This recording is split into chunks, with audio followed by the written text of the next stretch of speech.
And this is where that money has been going, is to acquire control over these groups and institutions by buying up influence and control over the people who run them.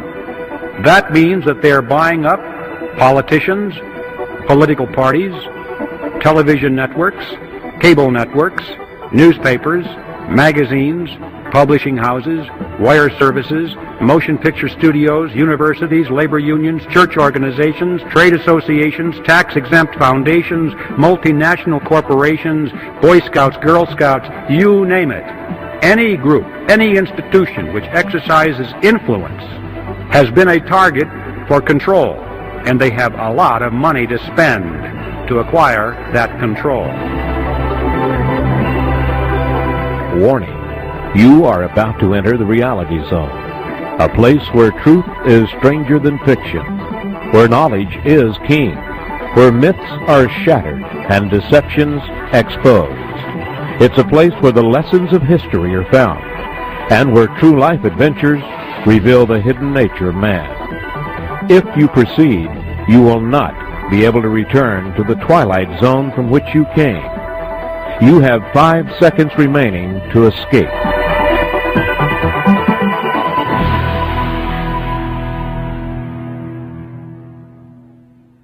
Welcome to the Reality Zone. I'm Ed Griffin.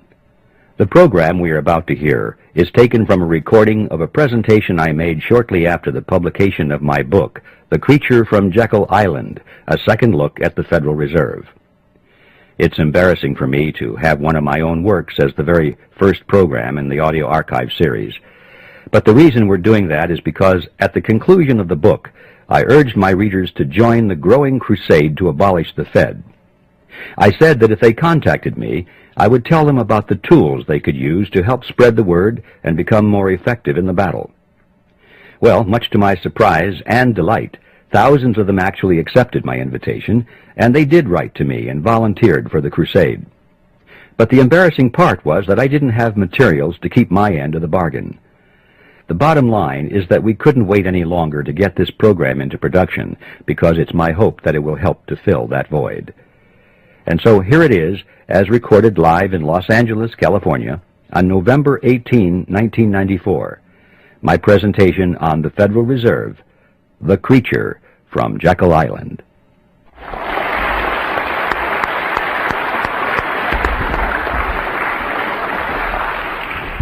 Thank you, Ernie, and thank you, ladies and gentlemen. Although, Ernie, I have to tell you, I think I like the short introduction better. I guess there was a lot of traffic out there tonight, so we're getting started quite late. So I think I'll dispense with the usual jokes and all the preliminary remarks and jump right into the topic. And to try and give it some kind of historical perspective, I'd like to go back to the 1st century B.C., to a tiny kingdom called Phrygia. It was in Phrygia that there was a philosopher by the name of Epictetus. And it was Epictetus who said, "Appearances are of 4 kinds. Things either are as they appear to be, or they neither are nor appear to be, or they are but do not appear to be, or they are not, and yet appear to be." There'll be a quiz on this. When I read that statement, I was sure that if Epictetus were alive today, he probably would be a Harvard professor of banking and economics. Because doesn't that sound like the kind of explanations that we get when you read through the Federal Reserve bulletins trying to tell you what the money aggregates are and that kind of thing? See, what Epictetus did was he took a relatively simple concept, but by the time he was through explaining it, we didn't have any idea what he was talking about. And this is so commonly done today by the experts. Nevertheless, I thought that his statement was pretty good because it provided us with a track to run on, kind of a theme for this presentation. Because, you know, if there's anything in the world that is an appearance which is deceiving, it is the Federal Reserve System. In fact, it is one of those appearances of the 4th kind, which I'm sure you all remember, were those appearances which are not, and yet appear to be. So I'd like to use that as my theme for this topic and come back to it now and then during the progress of this presentation, if I remember to do that, and use it as a punctuation point here and there, and as a reminder of one of the most important aspects about the Federal Reserve System that there is to comprehend, and that is that there are a lot of deceptive appearances going on here. I think the best place to begin our story is with the creation of the Federal Reserve System itself. In fact, that takes us right to the reason for the title of the book, The Creature from Jekyll Island. For those of you who are not yet familiar with the background of this story, you should know that Jekyll Island is a real island. It's off the coast of Georgia, and it was on that island in 1910 that the Federal Reserve System was conceived at a highly secret meeting that took place there. When things are done in secret, there's usually something to hide. And so I'd like to tell you that story and document it, so that we can find out, first of all, that there was a meeting, that the Federal Reserve was indeed created there, that indeed there was a great deal of secrecy, and then we'll ask the question, why the secrecy? In 1910, Jekyll Island was completely owned by a small group of millionaires from New York. People such as J.P. Morgan, William Rockefeller, and their associates. This is where their families came to spend the winter months. It was a resort island. It was called the Jekyll Island Club. And on the island there was a magnificent clubhouse, which was the center of their social activities. You can visit that clubhouse today. As a matter of fact, the island has since been purchased by the state of Georgia, and the clubhouse has been fully restored. It's a beautiful thing. And if you take the tour, you can walk down the corridor there, and there will be a room, and on the door to that room is a brass plaque, and it says, "The Federal Reserve System was created in this room." So there's no secret about this part of it. It's a matter of public record. So this is how that story came to pass. It was November of that year, 1910, when Senator Nelson Aldrich sent his private railroad car to the New Jersey Railroad Station late in the evening. And there it was in readiness for the arrival of himself and 6 other men who were told to come under conditions of extreme secrecy. For example, they were told to come one at a time, not to dine with each other on the night of their departure. They were told to avoid arriving at the same time if they could. If they should happen to show up at the same time, they were instructed to pretend not to even know each other. They had to avoid newspaper reporters because they were well-known people, and newspaper reporters often frequented the railroad station. Had they been seen, questions would have been asked, especially if several of them had been seen together. One of the men carried a shotgun in a big black case, so that if he had been asked where he was going, he was prepared to say that he was going on a duck hunting trip. The interesting thing about that is that we find out from his biography that this man never fired a gun in his life. He didn't even own one. He borrowed that shotgun just for the purpose of deception and camouflage. Even after they got on board this private railroad car, this pattern continued. They were instructed to use their first names only, to avoid last names. And a couple of them even abandoned their first names and chose code names. The reason for that was so that the servants on board the train would not know who these men were, because they were afraid if the servants had talked about it, word had leaked out in that fashion, then the purpose of the meeting could have been defeated. So absolute secrecy was essential all the way up and down the line. The private railroad car traveled for 2 nights and a day on a 1,000-mile journey to the south. And when they awoke the second morning, the car was on the siding at Brunswick, Georgia. There they took a ferry boat across the inland strait to Jekyll Island, then to the clubhouse. And for the next 9 days, they sat around a table and they hammered out all of the important details of what eventually became the Federal Reserve System. When they were done, they went back to New York. And for quite a few years after that, they denied that such a meeting ever took place. It wasn't until after the Federal Reserve System was firmly established that only then did they begin to talk openly about their meeting and what they accomplished there. Several of them wrote books on it. One of them wrote a magazine article, and they gave interviews to newspaper reporters. And so now, many years later, it's possible for us to go back to the public record and discover in minute detail exactly what happened on Jekyll Island in 1910. Now, who were these 7 men? The first one I've already mentioned, Senator Nelson Aldrich. He was the fellow that owned the private railroad car. He was the Republican whip in the Senate. He was chairman of the National Monetary Commission, which was that special committee of Congress created to make a recommendation for legislative reform.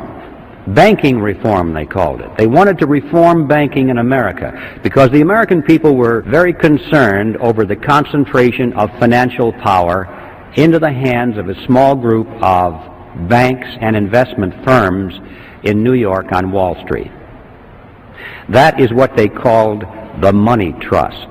That was a popular phrase. In fact, quite a few politicians had been successfully elected to office on their campaign promise to break the grip of the money trust. And that was one of the primary purposes of the National Monetary Commission, of which Senator Aldrich was chairman. He was also a business associate of J.P. Morgan. He was the father-in-law of John D. Rockefeller, Jr., which means, of course, that eventually he became the grandfather of Nelson Rockefeller, our former vice president. Remember, his full name was Nelson Aldrich Rockefeller, so he derived his middle name from his famous grandfather. The second man at the meeting was Abraham Piatt Andrew, Assistant Secretary of the Treasury. Later, he became a congressman, and throughout his career, he was very important in banking circles.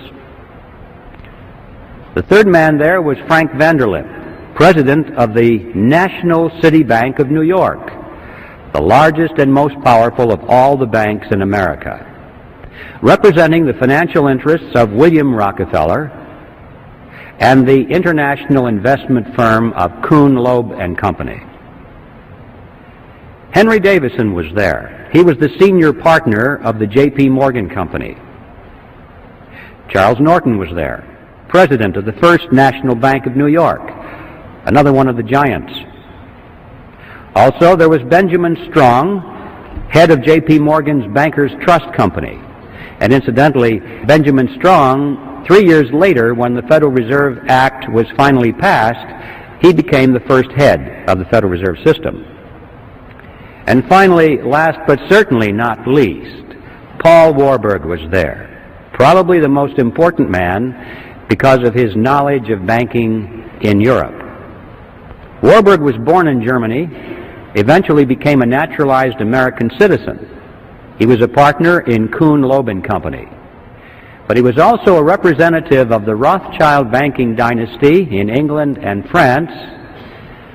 And throughout his whole banking career, he maintained close business liaison with his brother, Max Warburg, who was head of the Warburg Banking Consortium in Germany and the Netherlands. Paul Warburg was one of the wealthiest men in the world. But those are the 7 men on Jekyll Island. And as incredible as it may seem, these men represented directly and indirectly approximately 1/4 of the wealth of the entire world in those days. And these are the men who sat around a table on Jekyll Island and created the Federal Reserve System. Does it arouse your curiosity? What's going on here? Now, for the skeptics who are here tonight, and I hope there are plenty, because if there aren't, I feel like the minister talking to the choir. I know there are always plenty of skeptics in my audiences, and that makes me feel very good. For the skeptics, you're probably wondering, did it really happen that way? Surely Griffin is exaggerating to make a point. Well, yes, it really happened that way, and I'd like to illustrate that by quoting for you just one piece of evidence here. This was taken from an article that was written by Frank Vanderlip himself that appeared in the Saturday Evening Post on February 9, 1935. Remember, Vanderlip was one of those at the meeting. And this is what he said. I do not feel it is any exaggeration to speak of our secret expedition to Jekyll Island as the occasion of the actual conception of what eventually became the Federal Reserve System. We were told to leave our last names behind us. We were told further that we should avoid dining together on the night of our departure. We were instructed to come one at a time and as unobtrusively as possible to the railroad terminal on the New Jersey littoral of the Hudson, where Senator Aldrich's private car would be in readiness attached to the rear end of a train to the south.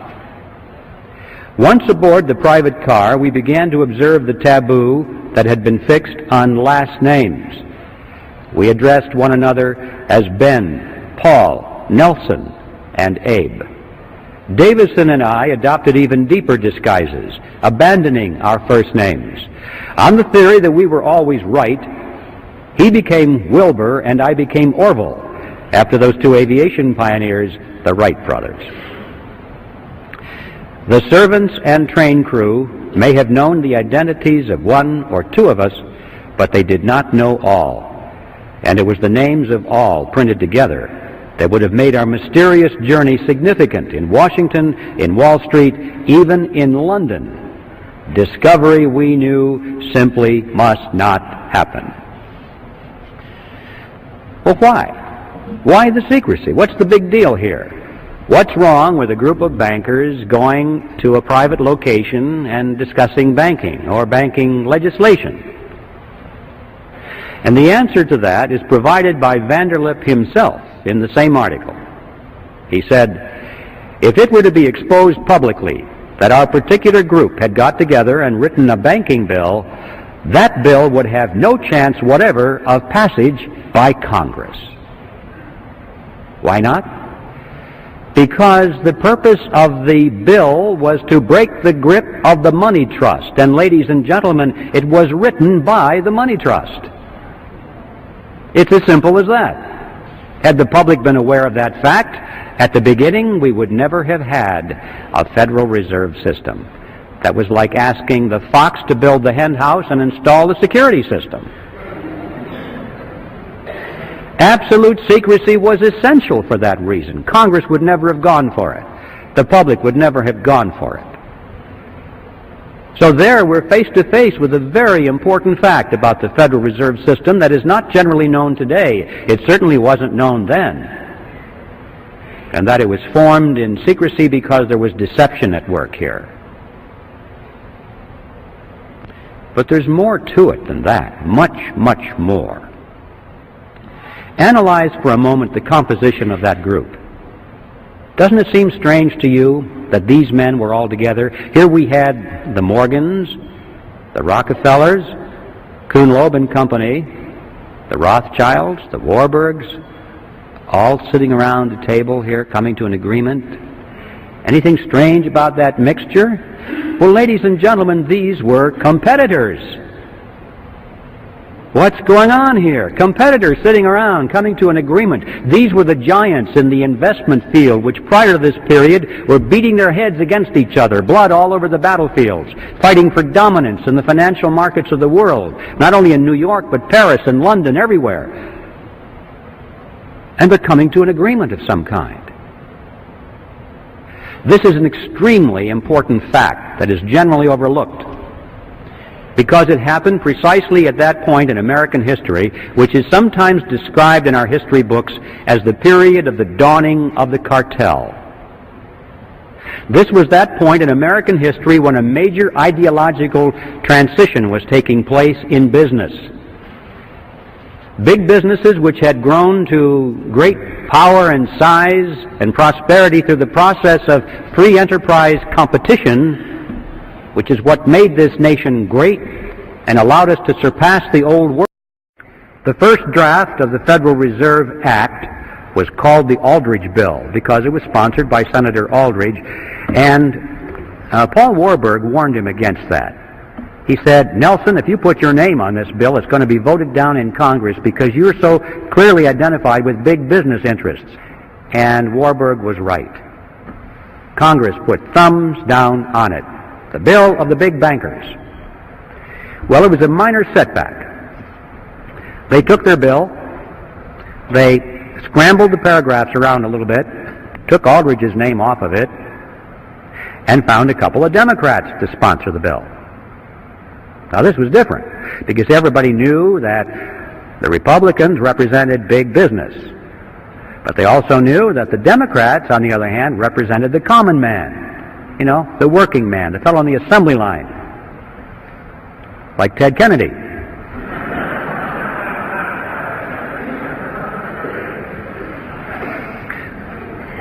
So they found a couple of millionaire Democrats to sponsor the bill. Carter Glass in the House and Senator Robert Owen, who was himself a very successful banker, sponsored the bill, and now it was the Glass-Owen bill. Next, Aldrich and Vanderlip began to give speeches and interviews to newspaper reporters condemning the bill that they had written. They said, this bill will ruin the banks. It'll be terrible for the nation. And of course, by the time that got into the newspapers and the average person read that, they were saying, golly, the big bankers don't like this bill very much. It must be pretty good. You know, you have to give these fellows credit. They weren't stupid. They didn't get to be where they were by being country bumpkins. They understood mass psychology, they understood politics, and they played their cards exceedingly well.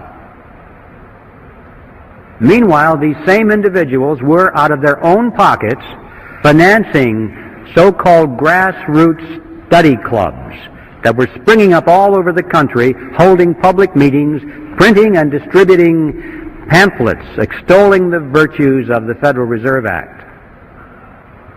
They gave huge amounts of money to some of our better-known universities in America, established new departments of economics, handpicked their own people to be the professors to chair those departments. And then those professors began to give speeches and write scholarly essays about how wonderful the Federal Reserve System was.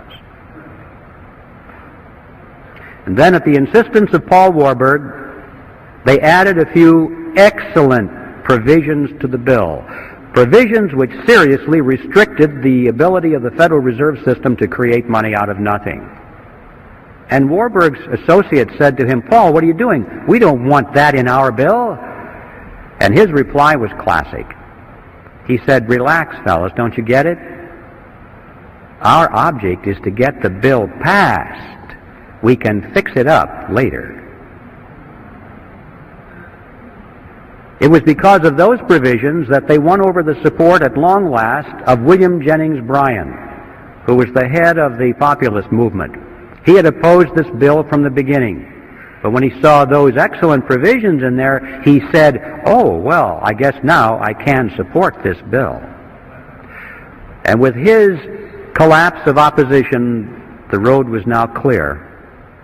And everybody was for, almost everyone, except a few lone voices, was for the Federal Reserve. And indeed, they did fix it up later. Since the Federal Reserve Bill was passed, it has been amended over 100 times. And every one of those excellent provisions were long ago removed, and many more have been added, which greatly expanded the power and reach of the Federal Reserve System. And so with this professional, brilliant strategy and deception, it is no surprise that eventually the public and Congress was solidly for the Federal Reserve System. And the bill was passed on December 22nd, 1913, and the creature from Jekyll Island finally moved into Washington, D.C. I'd like to focus for a moment on what are the objectives of the Federal Reserve System, because You know, we're told that the purpose of the Fed is to stabilize the economy and to put an end to chaotic banking. One of the more popular textbooks used in our colleges and junior colleges today is a textbook on economics written by Paul Samuelson. And here's what he says. He says the Federal Reserve sprang from the panic of 1907 with its alarming epidemic of bank failures. The country was fed up once and for all with the anarchy of unstable private banking. Well, that's what he said, and that's what the students are learning. Let's not challenge that for the moment. Let's just take it at face value, because this is the official doctrine, isn't it? The purpose of the Fed is to stabilize the economy and to protect the people. That's why they're raising our interest rates right now. That's what Greenspan says. Why is he doing this? To help people, right? To stabilize the economy so we won't have massive inflation. It's for you folks that he's doing this. See? That's what he says. And if you're trying to figure it out on the basis of these official pronouncements, you'll never get it. Let's just take this official pronouncement at face value for a moment and see how well it's doing. Let's give it a report card. Since the Federal Reserve was created, it has presided over the crashes of 1921 and 1929, the Great Depression of 29 through 39, recessions in the years 53, 57, 69, 75, and 81, a stock market Black Monday in 87. We all know that corporate debt is soaring. Personal debt is greater than ever. Both business and personal bankruptcies are at an all-time high. Banks and savings and loan associations have failed in larger numbers than ever before. Interest on the national debt is consuming half of our tax dollars. Heavy industry has all been but replaced by overseas competitors. We're facing an international trade deficit for the first time in our history. 75% of downtown Los Angeles and other metropolitan areas is now owned by foreigners, and over half of the nation now officially is in a state of recession. Now that's the report card of the Federal Reserve System after 80 years of stabilizing our economy. I don't think it's even controversial to say that it has failed to meet its stated objectives. The only controversial issue is, why has it failed? And my answer is, because those have never been its true objectives. What are its true objectives? Well, what are the objectives of any cartel? To enhance the profit margins of the members of the cartel and to stabilize their position in the market. If we hold that in mind, now we get a different picture folding before us. Now they're not failing at all. They're succeeding. There were three objectives that the bankers had, the ones on Jekyll Island. They had three objectives in 1910 through 1913 that they wanted the Federal Reserve System to accomplish for them, and they were very verbose on the topic. And here they are. They said first they wanted to stop the erosion of their power away from New York. That's right. Exactly the opposite of what the Federal Reserve System was supposed to accomplish. That's what they wanted. This is a good point to mention that when we talk about the cartel, I'm not talking about the small banks that are struggling for survival under the Federal Reserve System. Remember, John D. Rockefeller said competition is a sin. And one of the purposes of the cartel was to put a check on the competition from these new banks. Keep them in their place, eliminate them if possible, and to do so through regulation, setting up conditions that the big banks could afford to handle, but the small banks could not handle. So I'm not talking about your local banker now. I'm talking about the New York cartel. That was objective number one. Objective number two was to reverse the trend of what they call private capital formation. Now that's banker language for a trend in which individuals or businesses use their own savings for something instead of going to the bank and borrowing money for it. At the turn of the century, there was a trend toward private capital formation in business particularly. Businesses were holding back a certain portion of their dividends each quarter, putting that money into a sinking fund, and then as the capital formed, or as they saved more and more money, then they used their own savings to build a new factory or to launch a research and development project or whatever. And the banks were extremely concerned over this trend. They wanted to entice businesses back into the banks to borrow money. And they knew that the only way to do that is to lower interest rates.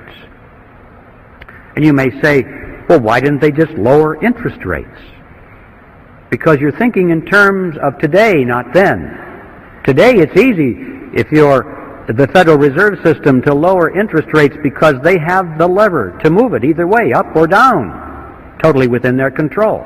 But in 1913 there was no lever, because the money in those days was backed by gold and silver, and you can't hook a lever onto that kind of money. Under those conditions, interest rates are the result of the natural forces of supply and demand. People cannot control it. I mean, individuals or committees cannot control it. Millions of people interacting in freedom control it, supply and demand. But it's not subject to political control. And they knew that the only way that they could get people into the banks is to artificially depress the natural interest rate. How do you do that? They said that the answer was through a flexible currency. They said what the nation needed was a flexible currency to meet the demands of industry. Well, what is a flexible currency? It's not this stuff that bends. You need a dictionary to understand some of these things. A flexible currency, ladies and gentlemen, is money made out of nothing. That's what that means. You see, the trick is not too complicated. If you can create money out of nothing, you don't have to charge an awful lot of interest on it to show a profit.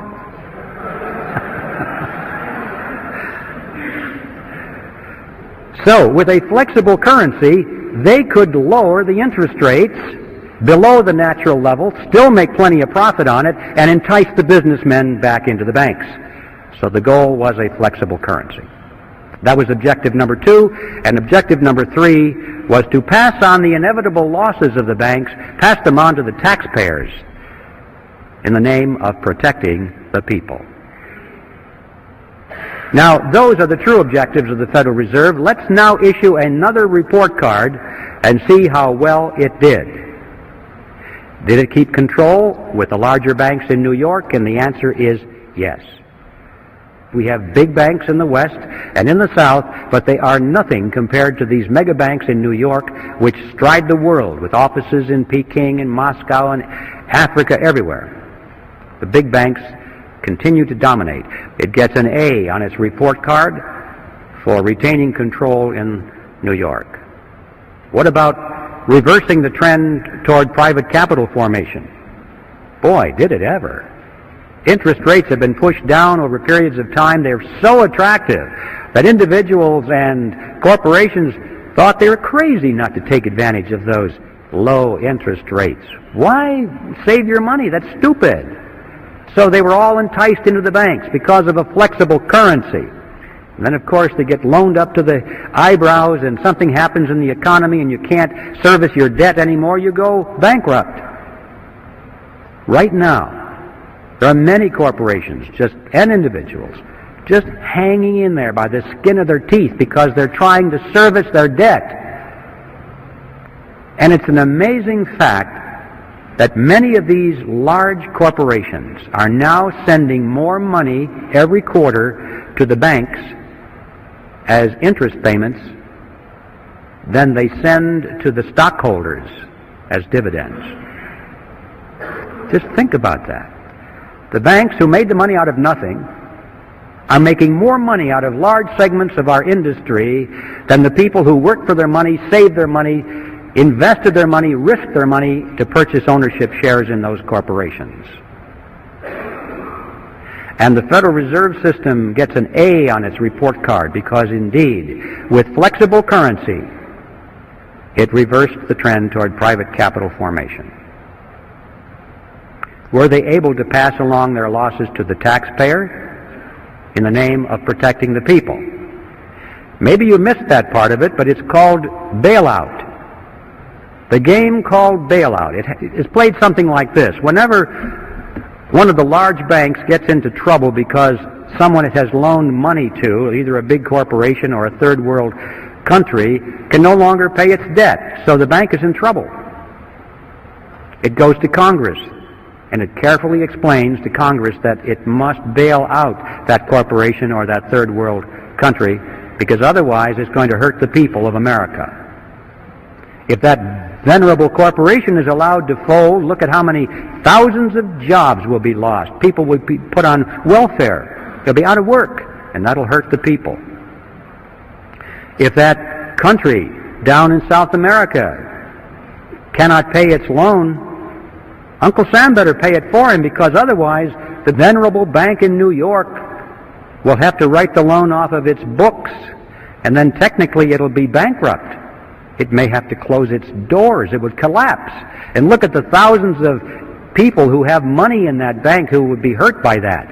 And who knows, that bank is such a big bank, if it fell, it might be the first domino, causing all the other banks to fall. And we could have a major recession or depression on our hands, and look how the people of America would suffer. And so Congress dutifully runs to the front and says, yes, we don't want any of that to happen. And they vote the funds to guarantee the loans, or in some cases to make outright payments to keep that river of interest payments going to the banks. Not the small banks, the big banks. Here are some of the games you may have missed. Penn Central Railroad was bailed out in 1970. Lockheed Corporation also in 1970, Commonwealth Bank of Detroit in 1972, New York City in 1975, Chrysler Corporation in 1978, First Pennsylvania Bank in 1980, Continental Illinois, the largest of the banks so far, in 1982, and all of those countries in the third world who can no longer make their interest payments are now making their payments because they got the money from the International Monetary Fund and the World Bank, which got it from the Federal Reserve System, which got it from you and me through the Mandrake mechanism. And my final topic before I reach the conclusion is one that I think you'll find interesting, and that is usury.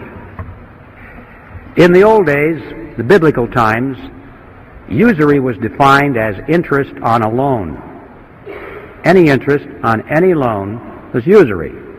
Well, in modern times, that's been redefined to mean excessive interest on a loan, not moderate interest, because, this is in keeping with the concept that if we work hard for our money, we save our money, we don't spend it, we sacrifice its pleasure, and we loan it to somebody for their venture, we're entitled to a reasonable return for that sacrifice. A reasonable interest seems fair and logical to most people.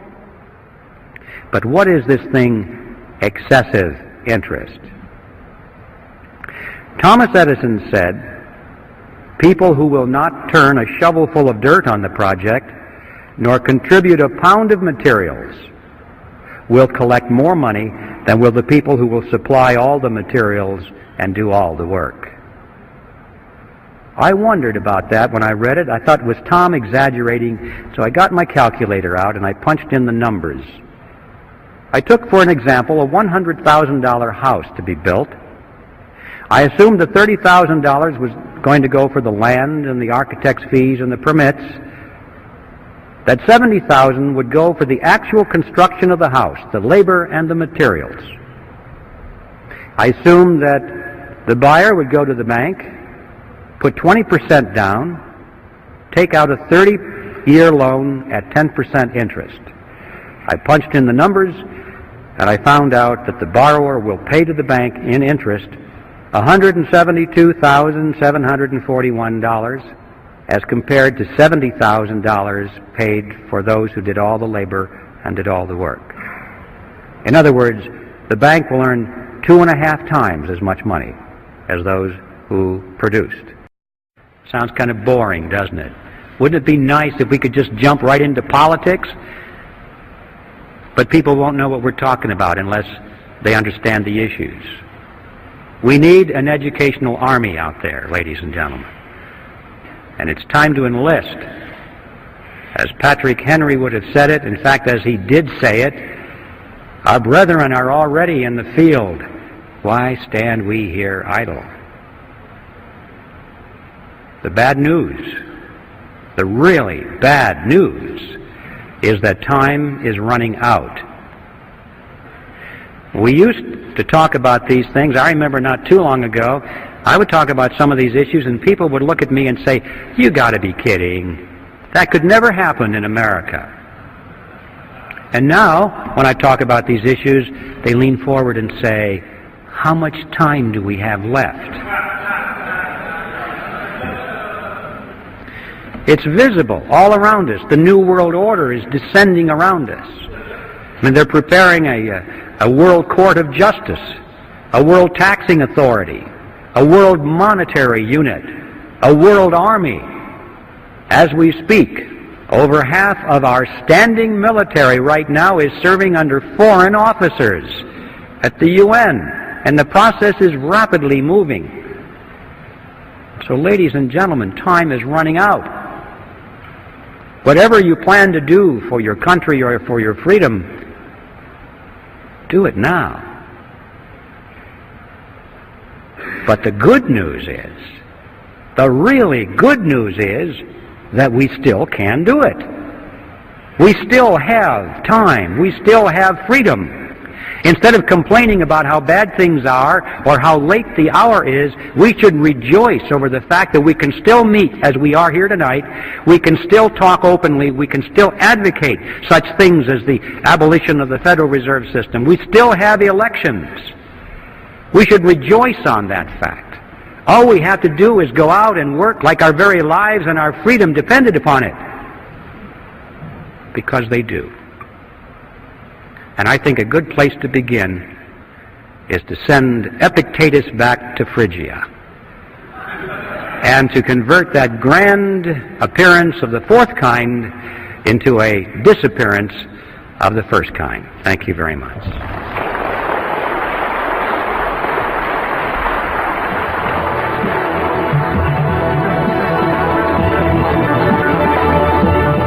This program is from the audio archives of the Reality Zone. If you are a subscriber to the audio archives, you are entitled to make as many duplicate copies as you wish to share with your friends. There is no additional charge for this, so long as you are a subscriber and the copies are given, not sold. If you would like to become a subscriber, visit our website at www.realityzone.com or call our toll-free number 800-595-6596. That number again is 800-595-6596. The Reality Zone is a subsidiary of American Media.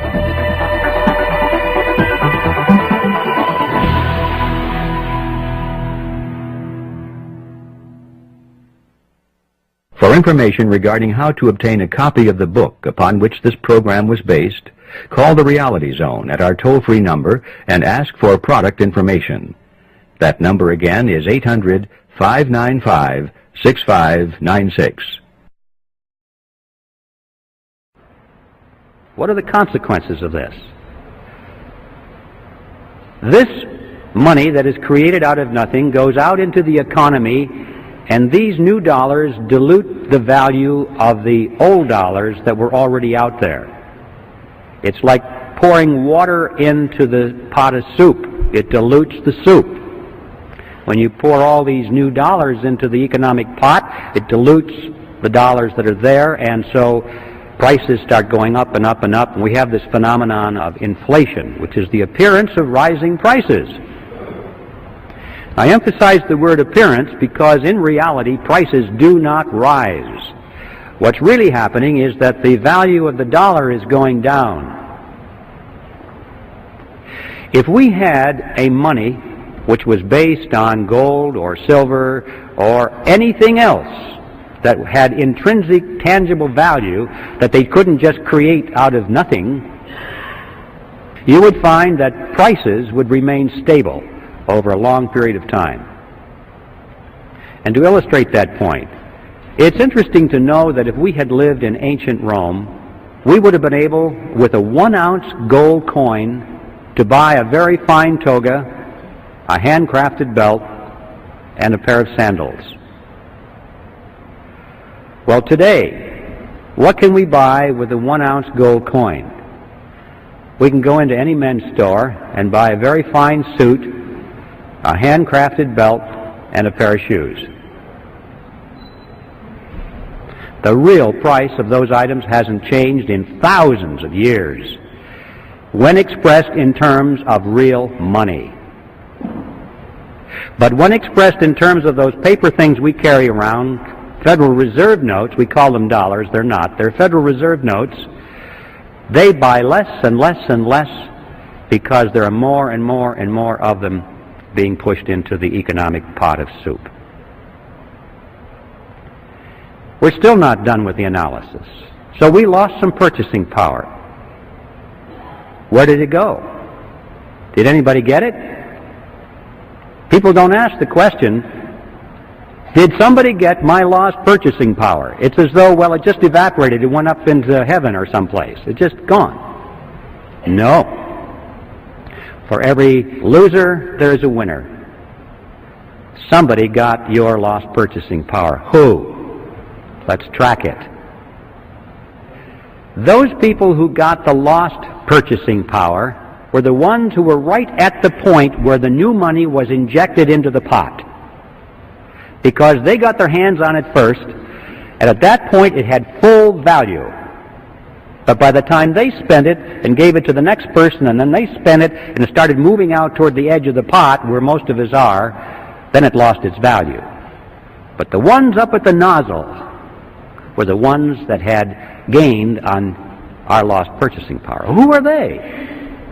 Well, it's clear that the government is number one, isn't it? Because that first check, that $1 billion check that we tracked, went to the government, number one. They got it first. What about the money created on the banking side of the partnership? Who got that first? Well, the borrowers, didn't they? The ones that lined up at that window. That was the nozzle. Now, this is something that we all recognize. In times of inflation, everybody says it's wise to borrow. Why? Because you borrow dollars, but you pay back in dimes. Inflation erodes that thing, and you have contracts, and you pay back with money that has less and less value.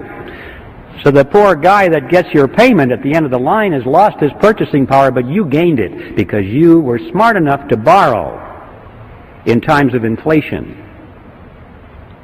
That's the way it works. That's one of the reasons they entice people into debt, because it's the smart thing to do.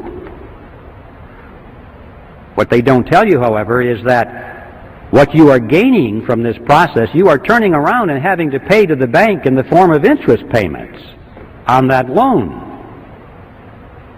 Interest on nothing. The bank is actually capturing your gain through interest payments. Now, sometimes you have paper profits. Oh, look at the value of this real estate. Look at the value of this stock. People are paying more and more for it. But don't forget, ladies and gentlemen, that economic conditions can change, and these paper assets can contract as well as expand. And when the economy does contract, as usually it does, always does, then people are wiped out. They don't realize that the boom-bust cycles that we have had since the creation of this Federal Reserve mechanism is like a sawtooth. The economy expands slowly for long periods of time, 10 years, 20 years, 30 years, and people think this is going to go on forever. And then, boom, it comes down, usually very quickly. A lot of people lose their assets. And then it starts again for another 20 or 30 or 40 years. Oh, it's a wonderful ride, and then, boom, it comes down. And every time it comes down, people lose their investments. Notice, however, when you go to the bank and they give you something which costs them nothing to create, what do they want from you in return? Signature on the dotted line for your car, your house, all your assets, right? So if you can't make your payments of this nothing money, they get your marbles. They always win. In times of whether it's expansion or contraction, it doesn't make any difference. It was planned that way, carefully worked out. These people are scientists, ladies and gentlemen. This is the bottom line, that those who gain your lost purchasing power are the two groups that comprise the partnership in the Federal Reserve System, the government and the banking cartel. Now, this process is a tax. I don't care what you call it, inflation, or what name you want to give to it, it is a tax. If there's anything you remember about this presentation this evening, I hope it is this, that inflation is a tax. This is why these two groups are in the partnership. On the government side, they are able to tax their citizens in any amount, unlimited amounts of money, without the people even knowing that they are in fact paying a tax. And on the banking side, they are able to collect perpetual interest on nothing. Well, let's go back to Jekyll Island. We have a lot to learn on that island back in those days, because all of what's happening today was germinated right there around that table for 9 days. They had a particular problem, which was what to call this creature. You see, this partnership between government and banks was not new with the Federal Reserve System. It actually was conceived in Europe in the 16th century. And it was experimented and then finally perfected with the formation of the Bank of England in 1694. From that date forward, all of the governments of Europe had used this kind of a mechanism. Of course, they didn't call it the Mandrake mechanism like I do. They have another name for it, and that is a central bank. So, when it came time to bring the central bank mechanism to America, these fellows on Jekyll Island knew that's what they were doing, but they couldn't call it a central bank because Congress was already on record as saying they didn't want that, because they thought that what we needed in this country was something that was unique for the American economy. And these men debated what to call it, and this was their strategy. They said, first, let's call it federal, to make it sound like it's a government operation. Next, let's add the word reserve, to make it seem like there are reserves somewhere. Next, let's add the word system. This was far more important than it seems today, because remember, the primary concern was this concentration of power in New York. So they had to convince the American people that they were creating a system of banks spread over the geography of the whole country. First they were going to have 10, then they said, no, that's not enough. We need 12 regional banks to diffuse this power, or the appearance of diffusing it. Well, we realize today that what we got was not federal at all. There are no reserves anywhere. There's not a system in the sense of diffusion of power, and the Federal Reserve banks aren't even banks. So in all four words, we have appearances of the fourth kind. It was brilliant deception, and now the next step was to sell it to the public.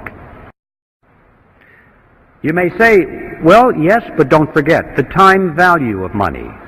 When you save money and you sacrifice its use, and 30 years is a long period of time and all this. No, not this money, ladies and gentlemen. Nobody worked for this money. Nobody sacrificed. Nobody saved it. This money was created out of nothing. And I suggest that $172,741 interest on nothing is excessive. I think it's time for a new definition of the word usury. Any interest on any loan of fiat money, meaning money made out of nothing.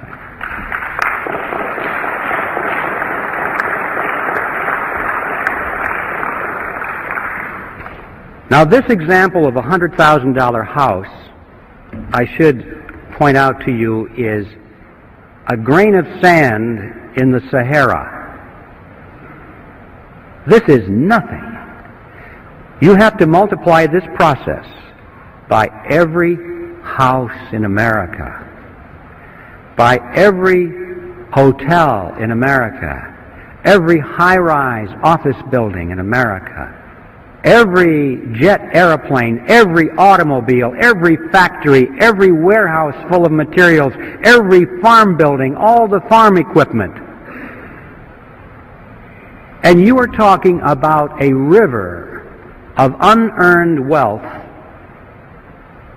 perpetually flowing into the banking cartel that is so wide that you can't even think across it in your mind.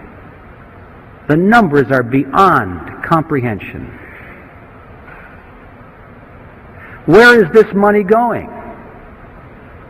You get the mental picture that maybe it's going into a big lake someplace. There's a big dam and it's building up. All this money is accumulating and these people are getting richer and richer and richer. Wrong. Doesn't work that way.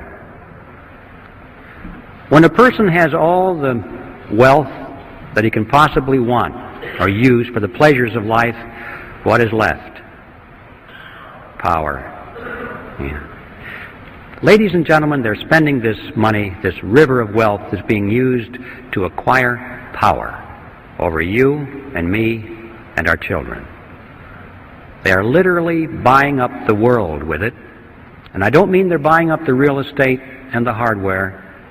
They're buying up control over the organizations, the institutions through which people live and act and rely on for leadership and opinion. Technically, in sociological terms, this is called a power center. These are the power centers of society, the groups through which people work. And this is where that money has been going, is to acquire control over these groups and institutions by buying up influence and control over the people who run them. And they're spending the money on that. That means that they're buying up politicians, political parties, television networks, cable networks, newspapers, magazines, publishing houses, wire services, motion picture studios, universities, labor unions, church organizations, trade associations, tax-exempt foundations, multinational corporations, Boy Scouts, Girl Scouts, you name it. Any group, any institution which exercises influence has been a target for control, and they have a lot of money to spend to acquire that control, especially those organizations and individuals which supposedly are in opposition to themselves. This process has been going on not only in our country and in a more or less parallel manner in the other industrialized nations of the world, but ladies and gentlemen, in the so-called third world or underdeveloped nations, it has gone on so much further than you can ever imagine. In fact, it is now complete. These countries have been purchased already with this money. Did you ever wonder what's going on there at the International Monetary Fund and the World Bank? You don't hear much about that. Every once in a while, on the back page of the newspaper, you'll read that Congress authorized another $100 billion to go to the IMF, to be loaned to some little country or given to them, and they explain to us that this is to raise their standard of living. Well, you don't believe that either. That is an appearance of the fourth kind. It's not going to raise their standard of living. If it is, if that's the true purpose, they're not doing a very good job of it, are they? Because, you know, if you look at those nations, after all of these decades and expenditures of hundreds of billions of dollars, you cannot point to one nation that has had its standard of living raised one iota. In fact, in most cases, it's the other way around. The reason is simple. That's not the purpose of the money. The money does not go to the people. It does not go to the businesses in those countries, which might have a chance of raising the standard of living. It goes to the politicians in those countries, to the governments. And it is used specifically to strengthen their control mechanisms over the people, to build collectivist totalitarian systems. Countries that start off as inefficient dictatorships get all the money from the United Nations and end up as efficient dictatorships. The money is used to strengthen their army and to strengthen their bureaucracies. These people, for the most part, couldn't care less about the standard of living of their subjects, so long as they live well, so long as they have their mansions and their yachts and their jet aircraft and their trips to New York, to the United Nations, and their suites at the Waldorf Astoria. Ideology means nothing to them. Socialism, communism, capitalism, fascism, what does it matter? Where's the money? This is it. And we're now dealing with second and third generation welfare families here. You know how hard it is to break a welfare family in our own country after the second and third generation. We have governments around the world that are now second and third generation welfare to the UN. There's not a chance in the world they're going to break away from that money. They wouldn't know how to operate any other way. It's a way of life. They're addicted. And they now are in place in the New World Order, where they're just waiting for you and me to show up. In fact, that's the other side of this. Not only has this transfer of wealth from America to the Third World not raised their standard of living, but it has indeed helped to lower ours. And that, too, is part of the plan. In many ways, they're trying just to waste money, to reduce our standard of living. A strong nation is not a candidate to surrender its sovereignty, but a weak nation is. If America can be brought to her knees, if she can be hungry, if she can be filled with despair, if there can be riots in her streets, and she doesn't know where to turn, then she perhaps will willingly accept totalitarian measures from a United Nations peacekeeping force. The Blue Helmets might even be welcomed. Or rescue with an international monetary unit that has purchasing power for a while. This is how it's being played out, ladies and gentlemen. And so I want to just conclude by saying that the name of the game is not wealth. It is power. So what are we going to do about this? Well, it's obvious. We have to slay the creature. Obviously, that's a starting point. We can't allow this creature to continue. It has to be eliminated. But how are you going to do that? We're going to do it in Congress. Congress created the Federal Reserve System, and Congress can abolish the Fed.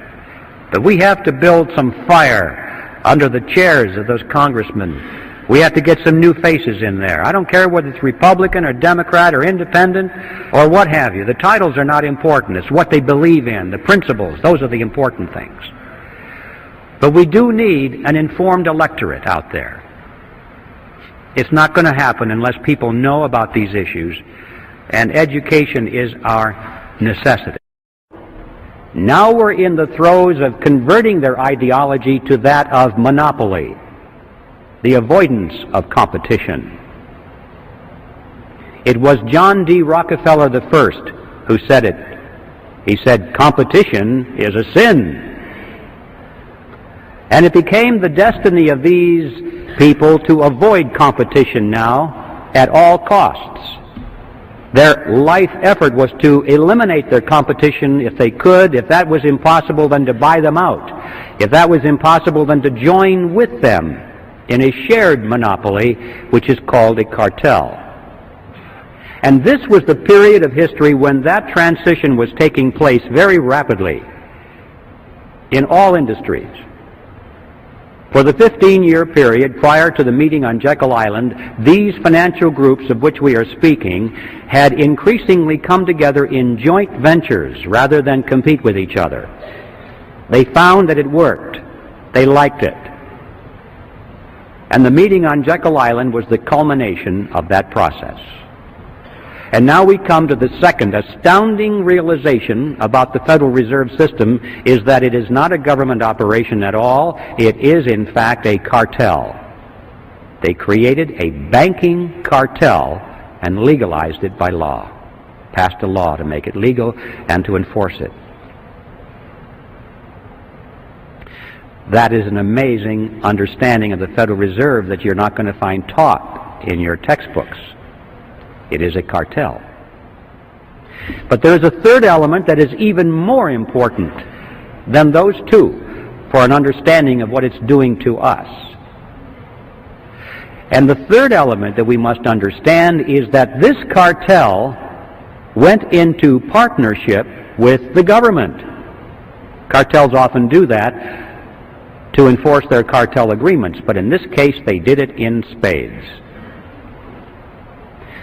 Now, when a partnership is formed, there has to be a reason, there has to be a benefit for the partners, or they're not going to do it. So it's a legitimate area of inquiry for us to know and to ask, what's the payoff to these partners? Why did they do that? Why is the government in it? What does it get out of it? And then we'll ask and find out why the cartel is in it and what it gets out of it. In order to see how that functions, we must examine now the mechanism by which the Federal Reserve System creates money. How does money come into being in our country? I call it the Mandrake mechanism, named after that comic book character of the 40s, Mandrake the Magician. Before I go into this, I need to warn you folks about one thing. Don't try and make sense out of this, because it doesn't make sense. It's not supposed to make sense. Just remember that this is your good old-fashioned scam, and you'll be able to understand it pretty well. Furthermore, I want to tell you that I'm going to make this sound very simple, because I'm stripping out of it all of the banker language and all of the accounting terminology, and I'll speak it as best I can in plain old English. But I can assure you, even though it may sound like it's ridiculously simple, can assure you that every part of this is 100% accurate from a technical point of view. So this is how it works. It starts with the government side of the partnership. It starts, in fact, in Congress. Congress needs money, a lot of money, far more than its income. Taxes only make up a small percentage of what Congress spends. Well, how can they spend more than they take in revenue? Here's how it works. Congress, let's say, needs $1 billion for today's expenditures. So they go down to the Treasury and they ask for the money. And the Treasury official says, you guys have got to be kidding. We don't have any money here. You spent it all back in February or March. Everything we took in taxes is gone. Not to worry, they say. Together they walk further down the street to the Federal Reserve Building. Now the Fed has been waiting for them, because that's one of the reasons it was created. They walk in, and the officer at the Federal Reserve opens up his desk drawer, pulls out a big checkbook, and he writes a check to the United States Treasury for $1 billion and signs it and gives it to the Treasury official. Now we need to ask a question at this juncture. Who put that $1 billion into the checking account at the Federal Reserve so that they could lend it or give it to the government? Where did that money come from? And the amazing answer is, there is no money. In fact, technically, there isn't even a checking account. There's just a checkbook.